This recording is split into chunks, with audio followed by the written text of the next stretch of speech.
Imagine this. You wake up on January 1st, 2008. The world looks different. Flip phones are everywhere. Facebook is still asking for your college email. And in your pocket, you have exactly $10,000 and a smartphone from 2025. Your mission? Become a trillionaire in 17 years. Not a millionaire, not a billionaire, a trillionaire. $1 billion. That's more wealth than any human has ever possessed. But here's the thing, you're not a financial genius. You're just an average person with perfect hindsight. You have one day to prepare before you go back, and you can only bring your phone. No sports almanacs, no detailed stock charts. Just whatever you can remember or quickly save on your device. The clock starts ticking the moment you arrive in Times Square on that cold January morning. Let's be clear about what you're up against. To reach $1 trillion from 10,000 in 17 years, you need to multiply your money by 100 million times. That's not just difficult, it's mathematically absurd. If you doubled your money every single year, you'd only have about 1.3 billion by 2025. To hit $1 trillion, you need to increase your wealth by about 45% every single month for 17 years straight. Miss just 1 month and the compound effect breaks down. But you have an advantage no investor has ever had. You know what's coming. You remember Bitcoin. You know about the 2008 financial crisis, the rise of Tesla, the pandemic.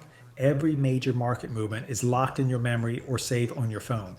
The question isn't whether you have enough information, it's whether you can execute without destroying the timeline you're trying to profit from. Your first move is obvious, Bitcoin. But here's the problem, Bitcoin doesn't exist yet. It won't launch until January 2009, a full year away. And when it does launch, it'll be worthless, literally worthless. The first recorded transaction will be 10,000 Bitcoins for 2 pizzas. That means you need to survive and grow your money for an entire year before your biggest opportunity even begins. So you start with the financial crisis. You know Lehman Brothers collapses in September. You know the market crashes. You could short bank stocks, but with only $10,000 and no established identity in 2008, no broker will give you the leverage you need. You'd make maybe $50,000 if you're lucky, not nearly enough. Instead, you do something smarter. You use your future knowledge to establish credibility. You start a blog predicting the financial crisis in detail. You call out specific banks, specific dates. When your predictions start coming true, people notice. Media outlets pick up your story. Suddenly, you're the mysterious prophet who saw the crash coming. Investors start throwing money at you. Not millions, but enough to matter. By the time Bitcoin launches, you've turned your 10,000 into about 200,000 through careful options trading and a small hedge fund you've started with believers. January 2009, Bitcoin goes live. This is your moment, but you can't just buy Bitcoin. It's not for sale yet. You have to mine it. With your future knowledge, you set up the most efficient mining operation possible. You know exactly which hardware to buy, which pools to join. While everyone else is experimenting, you're accumulating. By the end of 2009, you own about 5% of all Bitcoin in existence. That's roughly 50,000 coins that cost you almost nothing to acquire. But here's where things get dangerous. In your timeline, Bitcoin hits $69,000 in 2021. Your 50,000 coins would be worth about 3.5 billion. Incredible wealth, but nowhere near $1 trillion. You need to do more, much more. 2010 arrives. You know that on May 22nd, someone will buy 2 pizzas for 10,000 Bitcoin, establishing the first real-world value. You make sure you're there, ready to buy every Bitcoin anyone wants to sell. But you're careful, buy too much too fast, and you change the trajectory. Bitcoin's value came from its organic growth, its community. Destroy that, and you destroy your fortune. So you play a longer game. You use your Bitcoin wealth as collateral to invest in what you know is coming. You buy Apple stock before the iPad announcement. You invest in Netflix when everyone thinks streaming is a fad. You're one of the first investors in Instagram, Uber, Airbnb. Each investment is calculated, not so large that you become the story, but large enough to matter when they explode in value. By 2013, your net worth crosses $1 billion.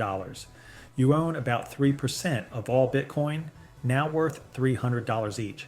Your tech investments are beginning to pay off, but you're still 3 orders of magnitude away from $1 trillion.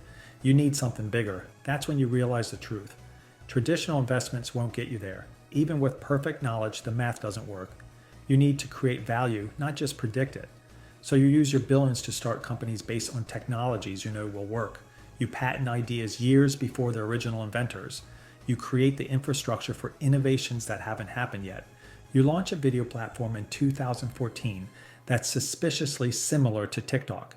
You start an AI company in 2015, years before the AI boom. You invest heavily in mRNA research in 2016, knowing what's coming in 2020. Each venture is worth tens of billions by 2025. But even this isn't enough. By 2020, you're worth maybe $100 billion.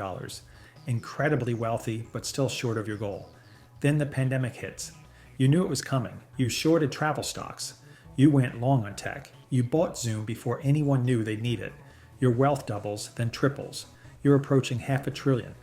The final phase is the most audacious. You use your wealth to corner entire markets.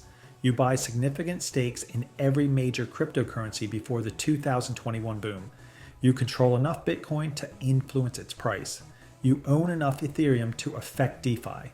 You're not just riding waves anymore. You're creating them. By 2024, you've built an empire worth $800 billion.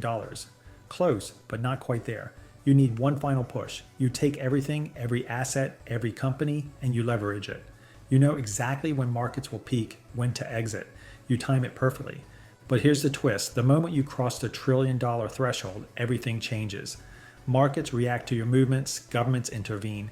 Your very existence has warped the timeline so much that your future knowledge becomes useless. The butterfly effect of your wealth has created a completely different world. You've achieved the impossible. You're worth over $1 trillion. But the world you're rich in isn't the world you came from. Bitcoin's value is different because you own so much of it. Companies exist that shouldn't. Technologies have advanced faster. The stock market has different patterns. You become so large that you fundamentally altered the global economy. And that's the ultimate paradox. To become a trillionaire with future knowledge, you have to change the future so much that your knowledge becomes obsolete. You succeed not by following the timeline, but by breaking it. You don't just profit from history, you rewrite it. The real question isn't whether an average person could become a trillionaire with $10,000 in future knowledge. It's whether they could do it without fundamentally destroying the timeline they're trying to profit from.